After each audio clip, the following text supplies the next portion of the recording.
Middle east కంట్రీస్లో జరుగుతున్న Iran అలాగే అమెరికా ఇజ్రాయెల్కి సంబంధించిన ఈ యుద్ధం ఇంకా ఆగలేదు. అన్అఫిషియల్గా చాలా అటాక్స్ జరుగుతూ ఉన్నాయి. అయితే ఇదే నేపథ్యంలో ఇరాన్ ఇప్పుడు రెండుగా చీలిపోయింది. ఎస్, ఇరాన్కి రాజకీయ వర్గం ఒకవైపు ఉంటే ఇరాన్కి సంబంధించిన మిలిటరీ ఐఆర్జేసీ వాళ్ళు ఒకవైపు ఉన్నారు. సో అమెరికాతో శాంతి చర్చలు వాళ్ళు నిరాకరిస్తున్నారు. కానీ అమెరికా మాత్రం శాంతి చర్చలకు రావాలంటూ ప్రయత్నిస్తూ ఉంది. రీసెంట్గా పాకిస్తాన్కి సంబంధించిన ఫీల్డ్ మార్షల్ ఆసిఫ్ మునీర్ కూడా ఇరాన్కి వెళ్ళి స్వయంగా శాంతి చర్చలకు రెండోసారి పిలిచారు. కానీ ఈసారి ఐఆర్జేసీ ఇన్వాల్వ్ అయ్యి మేము ఎటువంటి పరిస్థితుల్లో కూడా చర్చలకు రాము, ఏం జరుగుద్దో అదే జరుగుద్ది. ఇప్పటికే హర్మోజ్ జలసంధి బ్లాకేట్ చేశారు, అష్టదిగ్బంధనం చేశారు. పైగా సీమైట్స్ని తీయడానికి వచ్చామని ఒక అబద్ధం చెప్తా ఉన్నారు. ఆల్రెడీ అమెరికాకు సంబంధించిన షిప్స్ పైన మేము అటాక్స్ కొనసాగిస్తూ ఉన్నాం. అలాగే ఇంకొక 2 రోజుల్లో ఖచ్చితంగా అమెరికాకు సంబంధించిన షిప్స్ తీవ్ర స్థాయిలో అటాక్కి గురైతే ఖచ్చితంగా మేము చెప్తా ఉన్నాం వాళ్ళు వెనక్కి వెళ్ళమని. వారు మా మాట వినట్లేదు.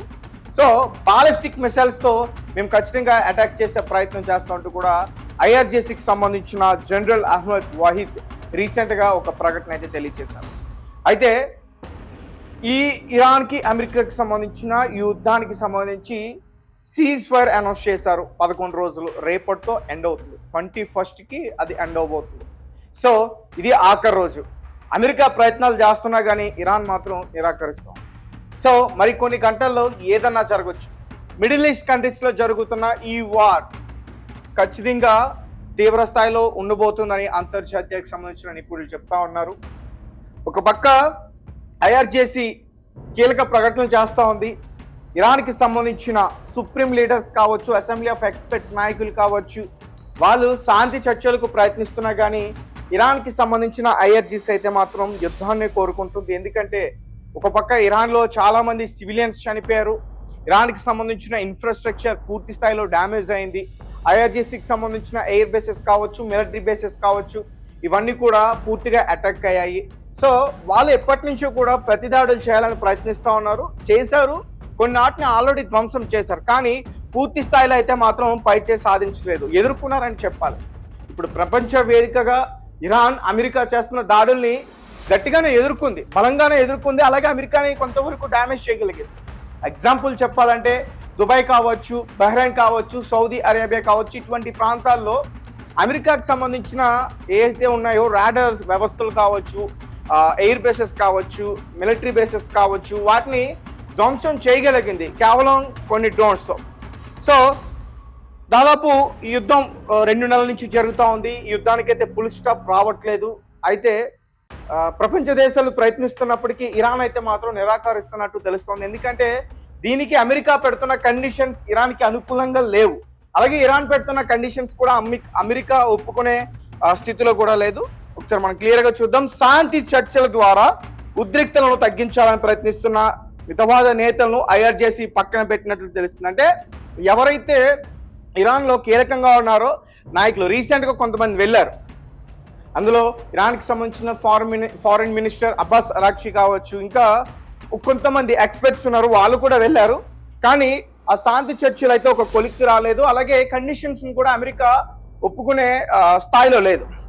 సో ముఖ్యంగా అమెరికాతో శాంతి చర్చల వేళ హర్మోజ్ జలసంధిని తెరిచేందుకు అరాక్చి మొగ్గు చూపారు. అయితే ఆయన నిర్ణయాన్ని ఐఆర్జేసీ వార్నింగ్ ఇచ్చింది.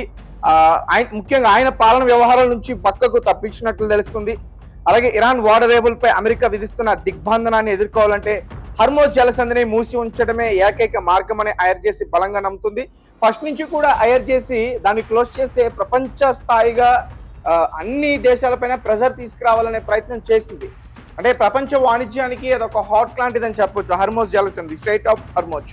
అయితే వాషింగ్టన్లో institute for the study of war ISW దాని అంచనాల ప్రకారం ఐఆర్జేసీ చేతుల్లోకి అధికారం వెళ్లడం వల్ల శాంతి చర్చలు మరింత క్లిష్టంగా మారే అవకాశం ఉంది.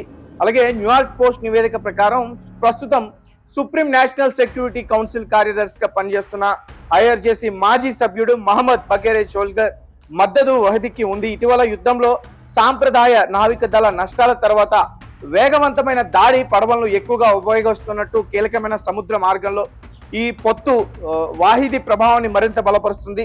అలాగే జలమార్గం గుండా ప్రయాణించడానికి ప్రయత్నిస్తున్న కనీసం 3 నౌకలను ఇరాన్ లక్ష్యంగా చేసుకోవడంతో ఉద్రిక్తలు ఇంకా తీవ్రమయ్యాయి. దీనివల్ల పర్షియన్ గల్ఫ్ లో వందలాది నౌకలు చిక్కిపోయాయి. ఈ చమురు అలాగే మార్గం కఠినమైన ఐఆర్జేసీ దిగ్బంధంలో ఉందని ఇది స్పష్టమైన సందేశాన్ని పంపింది.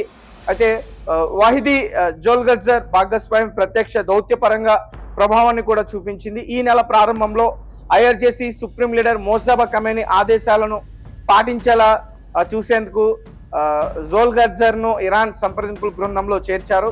అలాగే ఇరాన్ సైనిక నాయకత్వం ఇప్పుడు రాజీ పడే ధోరణిలో లేదు.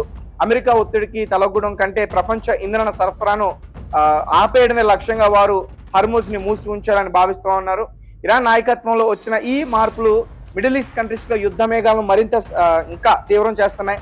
అలాగే మోజ్తబా ఖమేనీ ఆరోగ్యంపై స్పష్టత లేకపోవడం, మరోవైపు అత్యంత కఠిన నిర్ణయాలు తీసుకునే ఐఆర్జేసీ పగ్గాలు చేపట్టడంతో ఇటు అమెరికా అలాగే ఇజ్రాయెల్ తమ తదుపరి వ్యూహాలపై దృష్టి సారించే వారాంతంలో చోటు చేసుకున్న ఈ పరిణామాలు ఇరాన్ మరింత ఒంటరి చేసేలా ఉన్నాయని అంతర్జాతీయ రాజకీయ విశ్లేషకులు అభిప్రాయపడతా ఉన్నారు. ఏదేమైనప్పటికీ ఈ శాంతి చర్చల కోసం ఈ సీజ్ ఫైర్ అయితే అనౌన్స్ చేశారు. కానీ ఆ సీజ్ ఫైర్ లో ఎటువంటి ఒప్పందాలు అయితే సరిగ్గా కుదరలేదు. ఇటు పాకిస్తాన్ వేదికగా ఇస్లామాబాద్ లో అమెరికాకి సంబంధించిన వారు అలాగే ఇరాన్కి సంబంధించిన వారు నాయకులు వచ్చారు, ఎక్స్పర్ట్స్ వచ్చారు, కానీ చర్చలు అయితే విఫలమయ్యాయి. తర్వాత ఎవరి దేశానికి వారు తిరిగి వెళ్ళిపోయారు.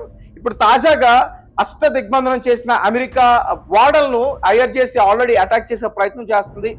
ఇంకా 3 వాడలను కూడా యుద్ధ నౌకల పైన కూడా అటాక్ చేసింది బాలిస్టిక్ మిసైల్స్ తో. సో రేపటితో సీజ్ ఫైర్ డేట్ ముగుస్తుంది కాబట్టి మిడిల్ ఈస్ట్ కంట్రీస్ లో మళ్ళీ యుద్ధ మేఘాలు కమ్ముకునే అవకాశం ఉంది. ఈసారి చాలా దారుణమైన అటాక్స్ జరుగుతాయి, సివిలియన్స్ కూడా చనిపోయే అవకాశం ఉంది. అలాగే ఇరాన్ కూడా చీకటి రోజులను ఖచ్చితంగా చూస్తుంది. ఎందుకంటే అమెరికా ఇప్పటి వరకు ఇరాన్ లో చాలా ప్లేసెస్ లో అటాక్ చేస్తుంది. ఇక మిగిలి ఉన్నవి పవర్ ప్లాంట్స్ కావచ్చు, అలాగే రైల్వే స్టేషన్స్ కావచ్చు, ఇంటర్నేషనల్ ఎయిర్పోర్ట్స్ కావచ్చు, వీటిపైన అటాక్ చేస్తూ ఉంటే హెచ్చరిస్తున్నాం. ఒకవేళ అదే జరిగితే మాత్రం ఇరాన్ ఖచ్చితంగా మొన్నటి వరకు జరిగిన యుద్ధంలో 10-12 సంవత్సరాల వెనక్కి వెళ్ళింది. ఈసారి అదే కనుక జరిగితే ఖచ్చితంగా ఒక 30-40 ఏళ్ల పాటు ఇరాన్ వెనక్కి వెళ్ళే పరిస్థితి ఉంది. సో గైస్, మీరేం చెప్తారు? ఇరాన్లో అయితే చీలికలు వచ్చాయి, 2 వర్గాల కింద చీలిపోయారు. ఐఆర్జేసీకి సంబంధించిన మిలిటరీ ఒకవైపు, అలాగే మోజ్తబా ఖమేనీ నాయకత్వంలో ఉన్న నాయకులందరూ కూడా ఒకవైపు. సో వీళ్ళేమో శాంతి చర్చలకి ప్రయత్నిస్తున్నప్పటికీ ఐఆర్జేసీ మాత్రం వాటికి నిరాకరిస్తూ ఉంది. సో చూద్దాం మరి ఏం జరుగుతుందో.